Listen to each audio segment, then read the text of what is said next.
Hi, I'm Lindsey Reiser. Let's take you to the Oval Office. President Trump just started speaking a moment ago about an executive order regarding childhood vaccines, including autism in particular.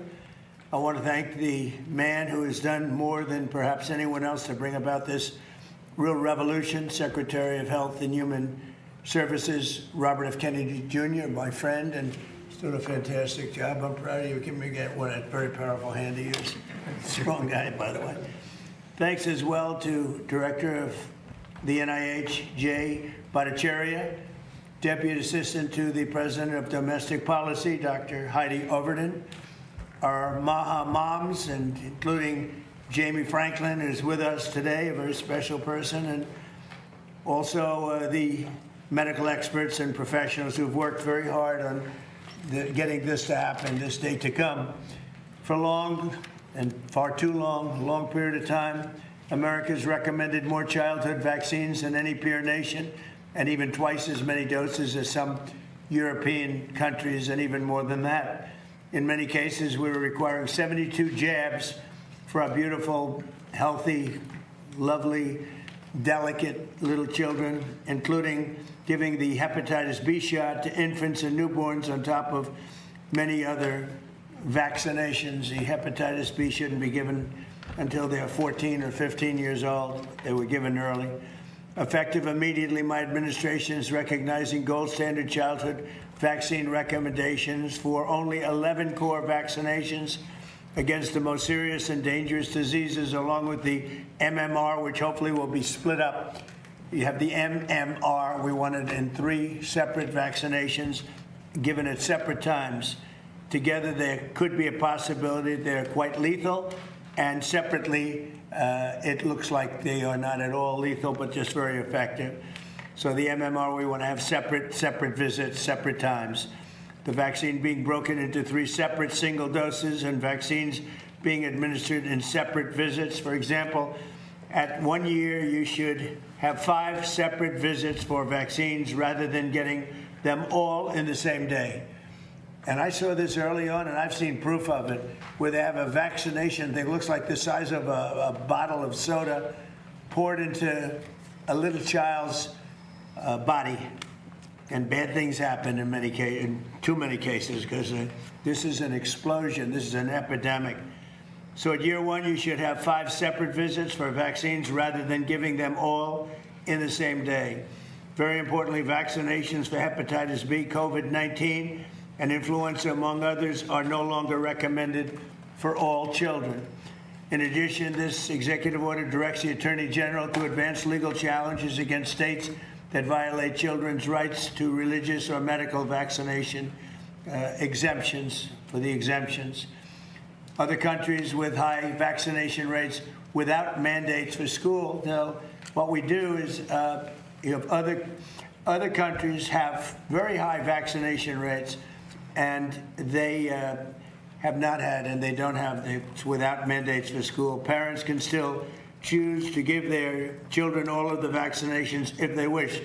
It's up to the parents. We're making recommendations that are strong, but it's up to the parents if they wish, and they will be covered by insurance. However, this updated recommendation finally aligns the United States with other advanced and developed nations around the world. More importantly, it aligns us with common sense and knowledge.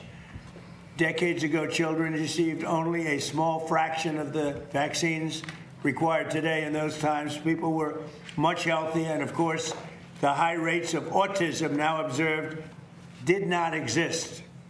So there's a reason for such epidemic rates of autism, and we're going to bring it back to much closer to where it was. Well, we do not know exactly what the cause is with respect to autism. It is essential to our research efforts that we have the very best vaccine recommendations in the entire world. So we're reducing them. We're changing it to visits over a period of a year and a half, so they get 20% of what they would have gotten in one big shot, a big shot like the size of a large glass of something. This announcement is a major victory for parents' rights, for religious and constitutional rights, and for the gold standard science, and we will continue to do the research and update the recommendations as we learn more. And I think you're going to see some amazing results. I'm breaking it up. It's not only that you're doing fewer vaccines or jabs, as they say, but you're doing them in a series of visits to the doctor, much smaller amounts. To ensure Americans benefit from these recommendations, my administration is fully committed to using every tool at our disposal, including a review of potential funding and finding. Frankly, we're doing funding and we're doing findings. And the findings will be announced almost immediately as we gain some strong surety. So now I'd like to have Bobby say a few words, followed by Jay, Heidi, and Jamie, and then I'll sign the executive order, which I'm very excited about, because I came in and I said, I want to find what's going on with autism. It's many, many times what it used to be years ago, and it gets progressively worse, and we add progressively more and more vaccines. So in a nutshell, and you can see it through this, we're breaking up the vaccines and we're breaking them up into time periods. Okay? Not so complicated. And we think we're going to have a tremendous result from doing that. Very simply, large amounts of vaccine, large amounts of, like, vats of vaccine are currently pumped into your child's body. And we're doing 20% of that at each visit. And we'll let time elapse between visits so the body can handle this massive amount of fluid being pumped in. I think it's going to make a big difference. You know, there are some groups that have virtually no problem with autism. And I have to say this, they're groups that aren't big into the world of vaccines. So there's something wrong when we see record numbers all the time, every year for years and years. Every year gets higher, higher, higher autism. And we think we have a very good recommendation, and a lot of good things are happening. We're going to be releasing some very detailed paper. Here's another one, European countries versus the United States. Look at that. These are high-level, very medically powerful European countries. You see the top. That little chart says a lot, but that's the difference. So with that, I'd like to have Bobby say a few words, please, and then we'll go to the others. Please, Bobby. Thank you, Mr. President. I want to start by just reinforcing something the President said, which is the source of his concern about this issue. And I'll just give an example. In 1970, the biggest epidemiological study at that time in history was performed. And the university scientists from across this country looked at all the 8-year-olds in Wisconsin, about 900,000 children. And they were looking for autism, and they knew what autism looked like. And they came back with an incident rate of 0.8 per 10,000. So less than 1 in 10,000. The rate, according to CDC today in this country, is 1 in every 31 children. In California, it's 1 in every 19 children, 1 in every 12.5 boys. So there has been a dramatic increase. One of the things that the industry likes to say, one of the talking points, which the press loves to parrot, is, oh, we're just noticing it more. But this is an absurdity, and this is an assertion that has been debunked again and again and again by peer-reviewed literature. But it's also debunked by common sense. Because if we were just noticing it more, we would notice it in older groups. But we're not. We're only noticing it in kids who were born around 1989 or after.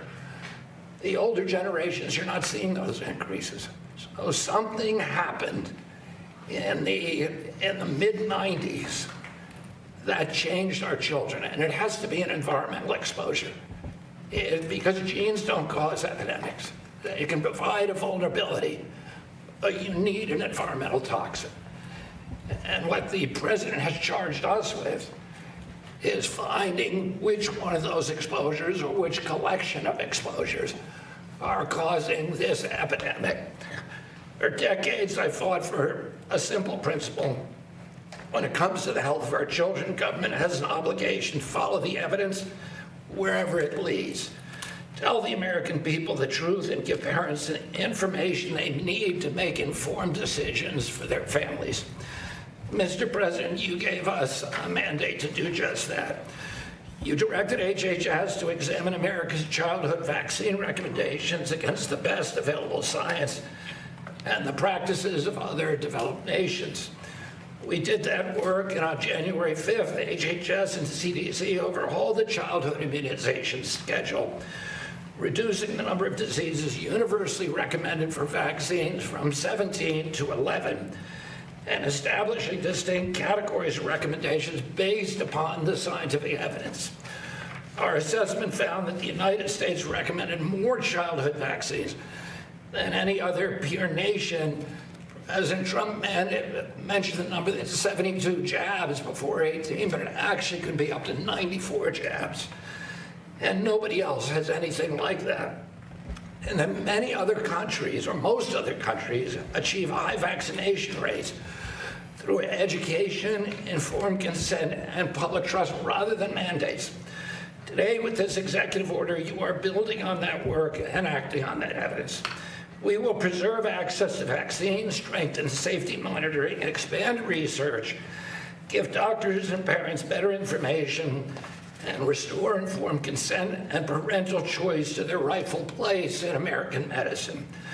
At HHS, we are already moving across multiple agencies: FDA, CDC, NIH, ARPA-H, NTP, the National Toxicity Program, and other parts of the department. We have already launched unprecedented research effort examining vaccine safety and long-term health outcomes in American children. We are putting some of the largest health data sets in the country to work, including CDC's Vaccine Safety Data Link, FDA's BEST systems, and other major federal and private health data sources. We're pursuing dozens of studies and analyses. We are comparing health outcomes in vaccinated versus unvaccinated children. We're examining aluminum adjuvants, the timing of the hepatitis B vaccine, vaccines administered during pregnancy, and outcomes ranging from allergies to autoimmune disease to autism and other neurodevelopmental disorders. At NIH, the National Institute of Allergy and Infectious Diseases and the National Institute of Environmental Health Sciences are working with the National Toxicity Program on a comprehensive review of vaccine adjuvants, ingredients that are added to vaccines to amplify the body's immune response. They will determine what the existing science establishes and where uncertainty remains and where we need additional research. We're bringing that same determination to autism. NIH has launched the Autism Data Science Initiative with 13 research awards examining autism prevalence, causes, treatments, and services. 5 of these will include vaccines among the potential factors that they examine. Dr. Bhattacharya will discuss that work in greater detail. Next month, ARPA-H is preparing a major new initiative focused on foundational causes and biology of autism and on better diagnostics, treatments, technologies, and tools for people with autism and their families. We will examine every biologically plausible hypothesis and leave no legitimate scientific question unexplored. Mr. President, you have told us that you want answers, so do I. We have just over 2 years to finish the work, and I know you're impatient, and we are moving with the urgency that that deadline demands. We will bring you actions and findings as soon as they are ready. We will not wait for the 90-day period, and within 90 days, as you have directed, we will deliver the full response required by this executive order. Our task force on safer childhood vaccines was established by Congress in 1986, but went dormant in 1998. Last year, after nearly 3 decades, this administration reinstated it as required by the statute, and yet it was discontinued. And you restored that congressional mandate. The task force is already working to expand vaccine options, examine the timing and sequencing of childhood vaccines, strengthen safety monitoring, advance research into alternative adjuvants, and continuously evaluate risks and benefits. using American and international evidence taken together. This is what gold standard science means. No predetermined answers, no institutional taboos, no sacred cows, no hiding uncertainty. Test the hypothesis, examine the data, replicate the results, tell the public what we find, and be honest. This is the standard you have set for this administration. It's this standard I intend to enforce at HHS, Mr. President. You asked us to get this done, and we are getting it done. And we will keep working with urgency until American parents can have confidence on the medical advice that their government gives them is worthy of their trust. Thank you very much, Mr. President. Thank you very much. Thank you, Bobby. And Jay, please. We have been watching President Trump speak about childhood vaccine recommendations. Now, a draft of an executive order he is signing, obtained by CBS News, said there should be a more limited number of vaccines recommended for children. And it directs the Health and Human Services Department to reassess vaccine sequencing and timing within 90 days. So the executive order is called Gold Standard Childhood Vaccine Recommendations. It would divide childhood vaccines into 3 distinct categories. Immunizations recommended for all children, so that includes measles, mumps, rubella, tetanus, polio, HPV. Then there's another category, immunizations recommended for certain high-risk groups, which includes RSV, hepatitis A, hepatitis B, and then immunizations based on shared clinical decision-making, Hep A, Hep B, rotavirus, influenza, and COVID-19. Now, the order does 3 things. First, it says it educates states to harmonize their policies with an HHS finding that America's schedule is too crowded, more crowded compared with the schedule of Europe and Asia. Second, it says that it needs to produce a report that includes ways the commercial sector can produce individual MMR shots. So spacing out the shots, not just doing measles and then a separate visit for mumps and then a separate visit for rubella. And then third, it directs the DOJ to investigate whether states are in violation of parental authority, religious freedom, disability accommodations, and religious and medical exemptions. Now, it is important to note the American Academy of Pediatrics says researchers have studied a link between vaccines and autism and investigated it thoroughly and found no link. They also say there is robust evidence to support the safety, effectiveness, and necessity of U.S. vaccine recommendations. And they actually point to the claim that a combined MMR shot is not as safe as separate vaccines, calling it misleading, and saying that individual vaccines haven't been available and were phased out of production in 2009, and that the MMR vaccine reduces the number of doctor's visits and shots required for children to be fully protected. Let's go ahead now and go to CBS News medical contributor Dr. Celine Gounder, who has also been listening. Doctor, give us your thoughts on this order. Right. So I think you did a great job of summarizing the top line, Lindsey. But I think a few things I want to focus in on. So first of all, is splitting up the MMR vaccine even possible?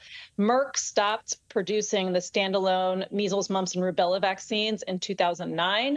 There is no currently licensed version in this country. No company has said it's building one, and the order only takes effect once those products exist. Mumps vaccination fell in Japan when it split up its vaccine in the 1990s to about 1/3 of kids. And doctors documented hundreds of kids in Japan who lost their hearing as a result of mumps infection. One of the other things that was brought up here was spacing shots out. A lot of parents think that's gentler. Well, I don't know if I would agree with that. It means you have that many more injections, but about 4 in 10 parents believe that spacing shots out is a gentler approach. Researchers in Oregon followed almost 100,000 children to see how this worked out. And the ones whose parents spread the shots out more made more trips to the doctor and got fewer vaccines. So every extra visit is one somebody has to take time off work for or away from other activities. Finally, what should parents do based on what we're hearing now? As of right now, this does not change the vaccination recommendations out of the CDC. A federal judge blocked the last attempt to cut the schedule back in March, and that ruling currently stands. So your pediatrician is still working from the same schedule as yesterday. And if you're unsure, ask your pediatrician which shots your child is due for and why. I think it's also important, doctor, to mention that there's no evidence showing this causality right now. If you can sort of jump into the science behind that, but even just having an announcement like this, an event like this, an executive order like this, changing a policy like this, it could lead people to thinking otherwise, to thinking that these vaccines are not safe for their children.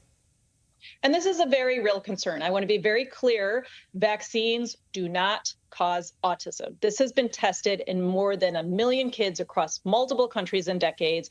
No study has found an increased risk. And, right now, I think we have to unfortunately turn to institutions like the American Academy of Pediatrics, the National Academies, the Infectious Diseases Society of America, and others in the absence of real scientific leadership at the CDC. Some of the evidence I can cite for this. So there's a Danish study that looked at over 600,000 children and found that the autism rate in vaccinated kids was, if anything, lower than in unvaccinated kids. There was also an analysis looking at 1.25 million children, finding no association between vaccines and autism, and none for MMR or thimerosal, which is a mercury-based preservative, no association with autism. There's also been a study of almost 100,000 American kids, which included nearly 2,000 who had an older sibling with autism. If a vaccine triggered autism in a genetically vulnerable child, this is where you would see that risk play out. The risk in the younger sibling was no higher. We took thimerosal, the mercury preservative, out of routine childhood vaccines around 2000. In California, the autism diagnoses kept rising every single quarter for the next 6 years. If thimerosal were the cause, the rates should have fallen, and they did not. And then finally, in 2004, the Institute of Medicine concluded that the evidence favors rejection of a causal relationship between the MMR vaccine and autism. The Health and Human Services Secretary, Robert F. Kennedy Jr., is not a doctor. He's not a scientist. He's an environmental lawyer.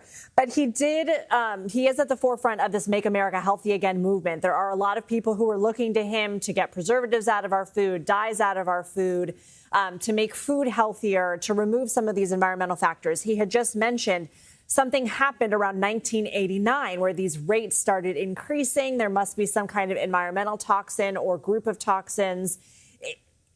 Has this already been studied? Is it worth looking at this more carefully? I don't want to completely, people who are concerned and who are listening to this, and it's hitting on something that they believe in, that they think, not to discount that, but also what has been proven already and what should we be investing in?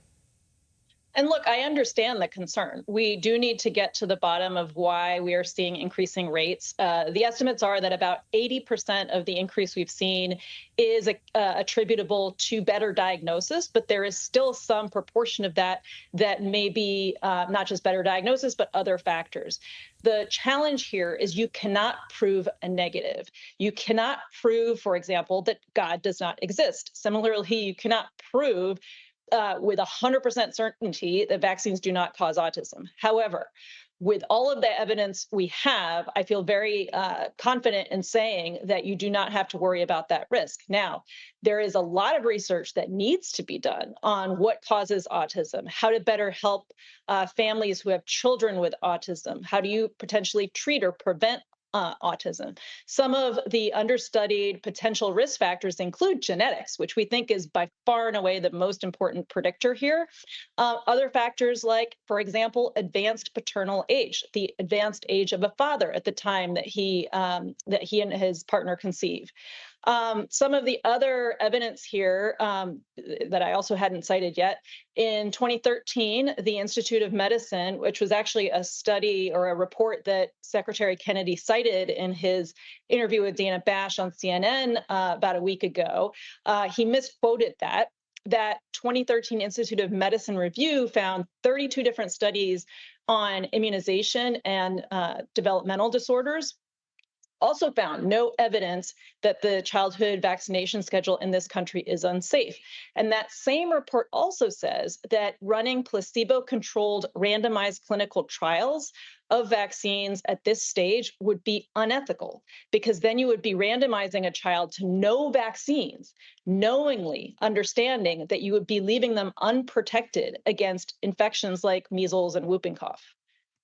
The president often says that the USA schedule is too long, that there are too many vaccines. The secretary said the word 94, that some kids are getting 94 jabs. Now, it's important to note that a lot of what's included in the numbers that they're giving include annual influenza, annual COVID-19 shots.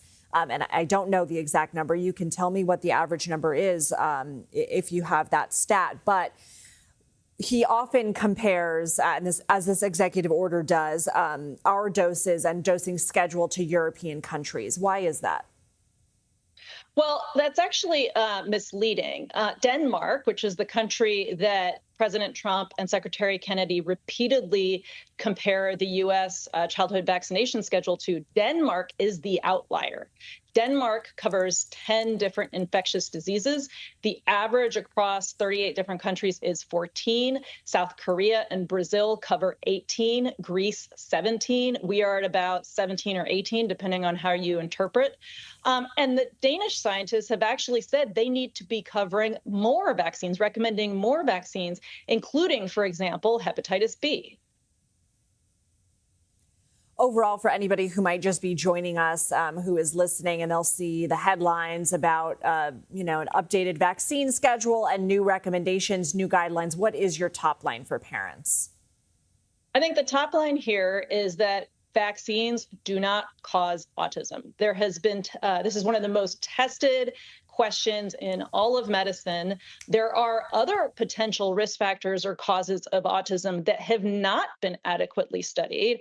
And really, that's where we should be focusing taxpayer money if we want a real answer to the question of why are we seeing an increase in autism diagnoses. Okay. Dr. Celine Gounder, thank you so much. For now, we are going to keep monitoring what is happening here in the Oval Office. And if the president starts to take questions, we will bring you back here. But for now, we are going to take a quick break.